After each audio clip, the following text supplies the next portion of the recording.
Humans are an inventive species. We've built pyramids, we've walked on the moon, and we've created art that can move you to tears. But that same creative spark, that same drive for innovation has also been applied to some, well, less noble pursuits. When it comes to making sure people don't step out of line, our ancestors came up with some truly astonishing, bizarre, and frankly quite weird ways to enforce the rules. Looking back at these methods is a fascinating, if slightly unsettling, journey into the psychology of justice, shame, and social control from eras long past. This isn't just about gore and grisly details, although some of that is unavoidable. It's about understanding the societies that dreamed up these punishments and what they feared most. After exploring this list, you'll likely find yourself with a newfound and very deep appreciation for the comparatively tame and structured justice systems we have today. The next time you get a parking ticket, just remember, it could have been so much worse. So, prepare yourself for a tour of historical justice that's equal parts ingenious and horrifying. Let's dive into the weirdest, wildest, and most jaw-dropping punishments from history. Imagine this, it's a Tuesday evening in 17th century England. You've had a few too many ales down at the local tavern and made a bit of a scene. Your punishment isn't a fine or a night in the cells. No, it's something far more sartorial. You're sentenced to wear the drunkard's cloak. This wasn't a cloak in the traditional sense, made of wool or velvet. No, this was a full-sized, heavy wooden beer barrel, hollowed out for you to wear. It was awkward, cumbersome, and profoundly embarrassing. The design was simple but effective. A hole was cut in the top for your head, and two smaller holes on the sides for your arms. You'd be forced to wear this cloak and parade it through the town square. The sheer weight and shape of it made walking difficult, forcing a clumsy, shuffling gait that only added to the spectacle. Being born a prince in the 15th or 16th century came with immense privilege, but also immense pressure.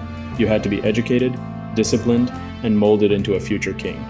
But there was a problem, a rather significant one. The doctrine of the divine right of kings. Enter the whipping boy.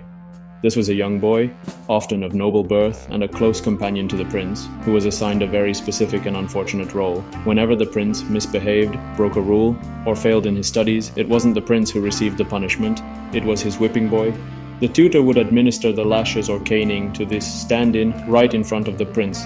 The psychological theory behind this was surprisingly sophisticated. Because the prince and the whipping boy were raised together and often formed a genuine close bond of friendship, seeing his friend punished was supposed to evoke feelings of guilt, shame, and empathy in the young royal.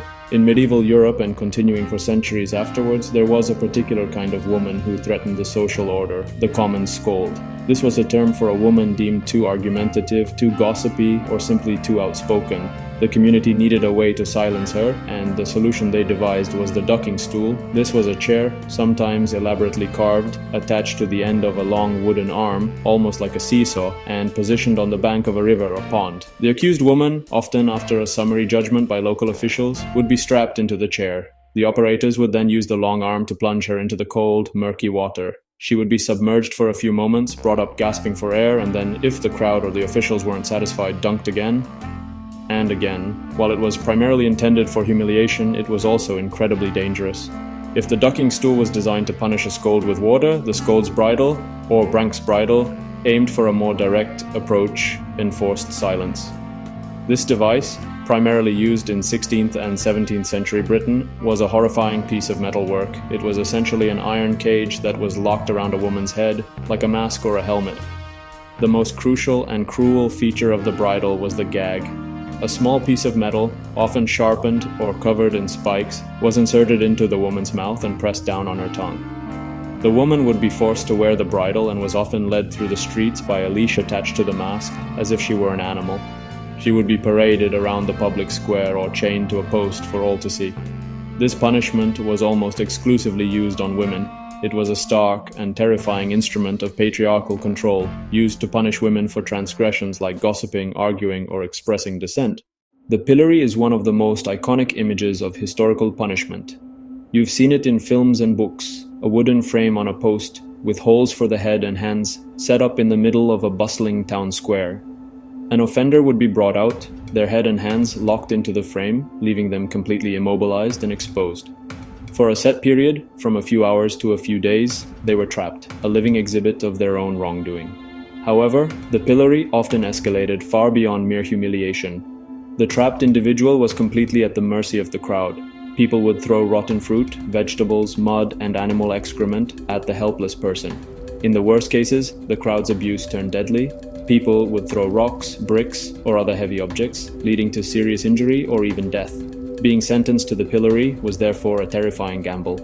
If you're enjoying this bizarre journey through history, don't forget to like, comment, and subscribe for more curious content. We now move from public humiliation to punishments designed for maximum agony, and honestly, few are as diabolical as the brazen bull of ancient Greece. Legend attributes its invention to Perilaus of Athens, who proposed it to Phalaris, the tyrant of Acragas, Sicily, as a new and improved method of execution.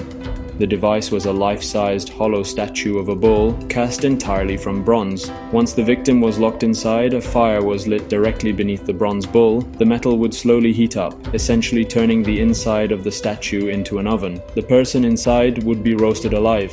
But the true genius and, well, the true horror of the device was in its acoustic design. The bull's head was constructed with a complex system of tubes and stops, designed to convert the victim's agonized screams into sounds that resembled the bellowing of an angry bull. There are certain things that trigger a deep, primal fear in many humans, and rats are high on that list. Several cultures throughout history, from medieval Europe to ancient China, recognized this fear and weaponized it in one of the most psychologically terrifying forms of torture ever conceived. The method, while varying slightly by region, shared a common, horrifying principle: forcing a frantic rat to burrow through a person's body. The victim would be restrained, usually lying on their back. A cage, open on one side, would be placed on their abdomen or chest. A live rat, or sometimes several, would be placed inside the cage, against the victim's bare skin. The final component was a source of heat, like hot coals or a torch, which was then applied to the top of the metal cage. The rat, naturally terrified of the intense heat, would desperately seek to escape. With no other way out, its only path of escape was down. Driven by panic and the instinct to survive, the rat would begin to claw and chew its way through the only soft surface available: the victim's flesh. The Iron Maiden is perhaps one of the most famous and fearsome-looking torture devices in history. The image is iconic: a tall, upright iron cabinet, often with a serene woman's face carved on the front, which opens up to reveal a coffin-like interior lined with long, sharp spikes. It's a truly terrifying concept, and for centuries, it has been presented as a pinnacle of medieval sadism. There's just one small problem with this entire narrative. It's almost certainly not true. Most modern historians now agree that the Iron Maiden is more of a myth than a reality. The famous Nuremberg Maiden was likely constructed in the 19th century, a pastiche of different objects combined to create a sensational exhibit. So, why does the myth persist? It's a powerful and simple image of cruelty that perfectly fits our preconceived notions of medieval justice. It's a cautionary tale, perhaps, about how history can be embellished and even fabricated. In Imperial China, for crimes considered especially heinous, such as treason against the emperor or patricide, a punishment was reserved that was designed to be the most protracted, humiliating, and agonizing death imaginable. It was called lingqi, a term that translates to lingering death or death by slicing. It's more sensationally known in the West as death by 1,000 cuts, and even that name doesn't quite capture the methodical horror of the process. This was a form of execution where the condemned person was tied to a wooden frame, usually in a public place. The executioner would then, over a prolonged period, use a sharp knife to methodically remove small portions of their body. The process wasn't just about physical pain, it was also a form of ultimate spiritual and social degradation. In Confucian tradition, the idea of keeping one's body whole for the afterlife was deeply important. Lingqi destroyed the body completely, meaning the condemned would not only die in agony but would also be a mutilated spirit in the afterlife. If there is one punishment that encapsulates the brutality of public executions in medieval and early modern Europe, it is the breaking wheel, also known as the Catherine wheel. This was a method of capital punishment designed not for a quick death, but for a prolonged public spectacle of extreme suffering. The condemned, usually convicted of aggravated murder or other severe crimes, would be taken to a public square where a large wooden spoked wheel, like one from a cart, was waiting. The victim was then tied to the wheel, with their limbs stretched out along the spokes. The executioner, armed with a heavy iron bar or sometimes the wheel itself, would then proceed to systematically shatter the person's bones. They would strike the shins, the forearms, the thighs, and the upper arms, breaking them in multiple places. After the breaking was complete, the ordeal was far from over. The victim's shattered, contorted limbs were then threaded through the spokes of the wheel. The wheel was then hoisted onto a tall pole, leaving the still living person on display for the entire town. And there you have it. 10 glimpses into a past where justice was often a public performance of cruelty. From the social death of the pillory to the absolute agony of the breaking wheel, it's clear that our ancestors had a very different relationship with punishment, pain, and public spectacle. Reflecting on these bizarre and brutal practices gives us a profound sense of perspective. While our modern justice systems are far from perfect, they are built on principles of human rights, due process, and the idea that punishment should not be cruel or unusual. The fact that these historical methods now shock and horrify us is a testament to how far we've come as a society. We no longer see shame, torture, and public agony as acceptable tools of the state. Which punishment shocked you the most? Let us know in the comments below. We're always curious to hear what you think, and as always, thank you for joining us on this journey through the stranger side of history. 10 Minute Story.